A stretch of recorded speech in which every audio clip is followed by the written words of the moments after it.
Hello everyone, I'm delighted to welcome you back to our channel, where today we are discussing the recent Oscar Awards ceremony, which took place in the legendary Dolby Theater in Los Angeles on Sunday, March 2nd.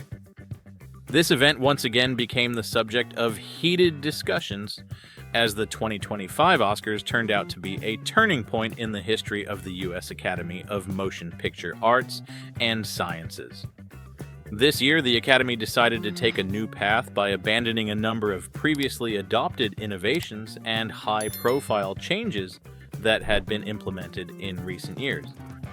Instead of making drastic changes, the organizers opted for a cautious strategy, relying on the reality of modern cinema and striving not to provoke conflicts with those who currently hold key positions in the country.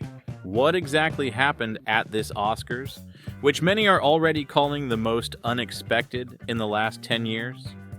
Even in the absence of major scandals, such as the infamous slap delivered by Will Smith, this evening was memorable to many due to the subtle yet important decisions made by the Academy.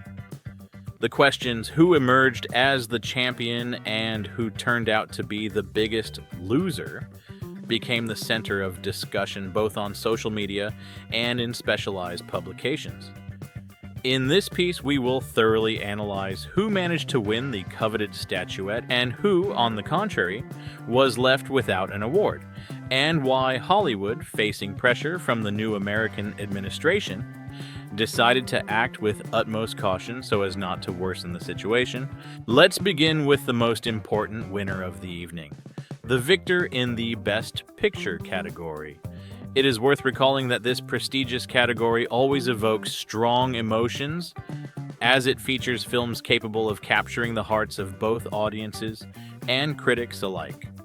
This year, the competition included not only box office hits such as Evil and Second Dune, but also provocative projects like the musical Emilia Paris and the controversial Conclave, which sparked tremendous global resonance.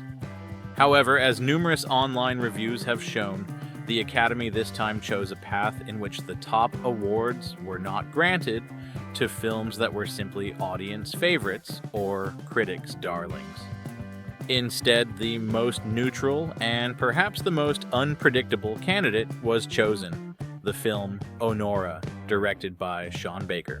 The film Onora is an independent project with a budget of only $6 million, which tells the story of an American stripper trying to find her place in life and the son of a Russian oligarch burning through his fate amid the dazzling lights of New York.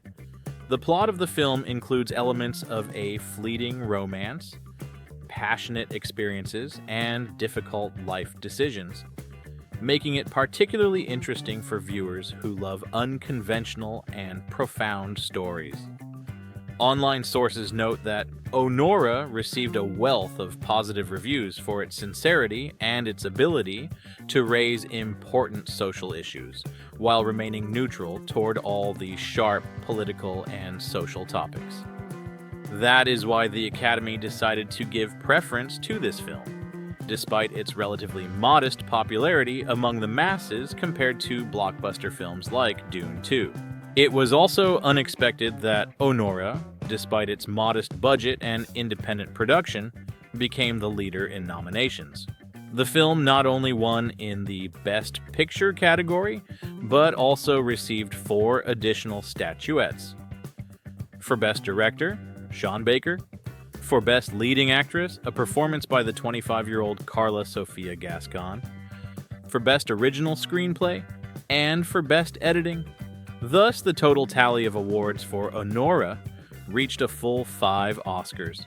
This victory sparked numerous discussions online, with users sharing their conspiracy theories and explaining the Academy's choice by pointing out that this year was marked by the abandonment of new rules and quotas introduced in 2020 and the previous year. Many critics believe that the Academy deliberately chose a neutral candidate to avoid provoking a conflict with the new administration, which is extremely averse to provocative projects.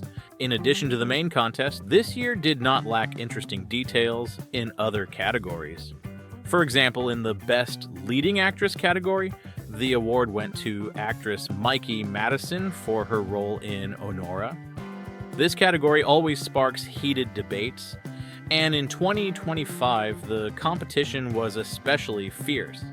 Many expected that the favorite would be Carla Sofia Gascon, known for her striking but sometimes controversial statements on social media.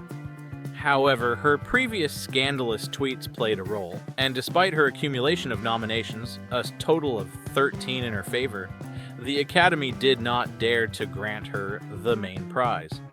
Instead, the victory went to Mikey Madison, who during her speech on stage not only expressed her gratitude to her colleagues and the audience, but also underlined her support for workers in the sex industry, a gesture that sparked both approval and criticism on social media. The show's host, Conan Orai, did not miss the opportunity to joke about Gascon and her love for scandalous tweets, which added a light and humorous touch to the atmosphere of the ceremony. In the Best Supporting Actor category, the statuette was won by Kieran Culkin, who managed to outperform not only Yuri Borisov, but also the star of the film The Apprentice about Trump, Jeremy Strong, who, by the way, was mentioned by Culkin himself during his speech. Many film enthusiasts online discussed this decision, considering that the Academy deliberately avoided confrontation with the authorities by refusing to honor projects that could provoke political resonance. Indeed, rumors had been circulating for several months before the Oscars that the film The Apprentice was under pressure from the White House, and that Donald Trump himself had threatened to sue the film's creators. In the end, the Academy made a decision that did not incite further controversy, leaving Jeremy Strong without an award.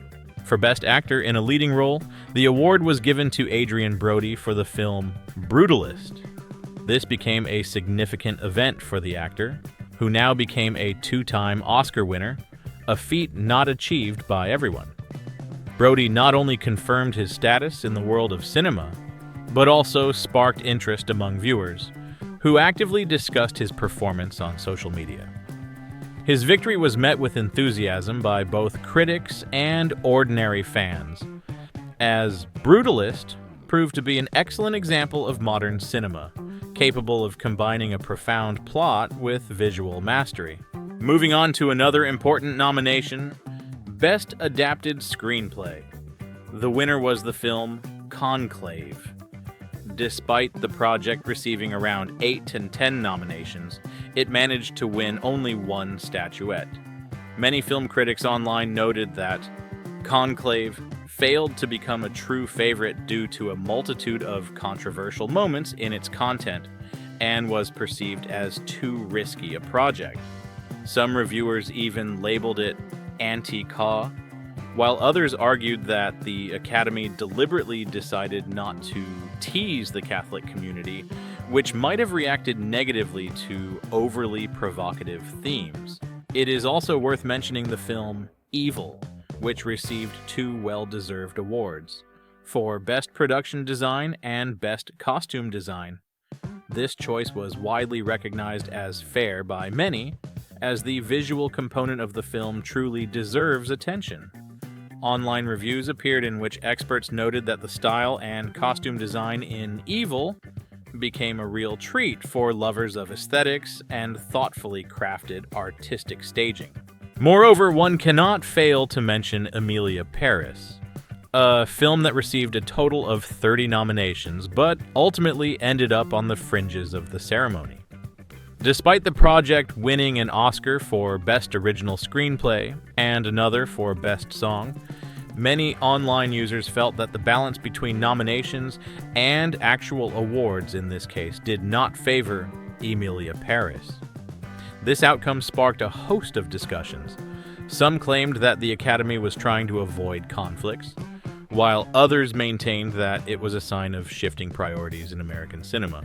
Turning to the humorous moments of the ceremony, it is impossible not to note Adam Sandler's dress code violation, which was also actively discussed on social media.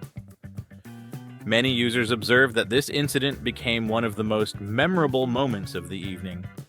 Despite the generally restrained tone of the show, another striking moment was the appearance on stage of firefighters who had just been battling the devastating fires in Los Angeles that threatened the very safety of the ceremony. This moment became a symbol of how, even in the most tense situations, there is room for humor and self-irony, a fact that delighted viewers accustomed to dynamic and lively broadcasts. Special attention in the online comments was drawn to the jokes of the host Conan O'Rai, who this time deliberately chose an extremely neutral topic, avoiding any sharp social and political angles. Many believed that this tactic was a conscious signal that the Academy did not intend to engage in open conflicts with anyone, especially not with representatives of the government. This decision sparked mixed reactions. Some viewers appreciated the calm approach, while others considered it a manifestation of cowardice and deference to the White House. However, despite the criticism, there were many comments online suggesting that this approach might become a trend in the coming years and could positively influence the image of the awards. It is also important to note the touching moment when veteran actor Morgan Freeman paid tribute on stage to the late stars, Gene Hackman and Michelle Trachtenberg. His speech was filled with warmth and sincerity, allowing viewers to feel a deep connection between generations of actors, and reminding everyone that cinema is not only about glamour and awards, but also about respecting history and traditions. In conclusion, it can be confidently stated that the 2025 Oscars became a vivid example of how the Academy is striving to adapt to a changing world by choosing a strategy of neutrality and caution instead of engaging in overt conflicts. For many, this was an unexpected development, while for others it was a logical step given the current political and cultural situation in the United States. The online space was abuzz with discussions. Some praised the Academy for its wise choice and reluctance to provoke conflict, while others reproached it for cowardice and deference to new realities. It is already evident that such a tactic has gained support not only in Hollywood, but also among viewers who actively share their impressions on forums, blogs, and social networks. If you are interested in finding out the full list of winners and nominations, we recommend subscribing to our channel and joining our Telegram group, where you will find a detailed breakdown of all the nuances and unexpected twists of the ceremony. And what did you think of the 2025 Oscars? Leave your comments, share your opinions, and don't forget to hit the like button if you enjoyed our analysis. We always appreciate your feedback and suggestions, as your opinion helps us improve and bring you the freshest news from the world of cinema. Thank you for joining us this evening, and see you soon on our channel. Stay tuned for updates, and remember, every Oscar tells its own story, and this story is just beginning.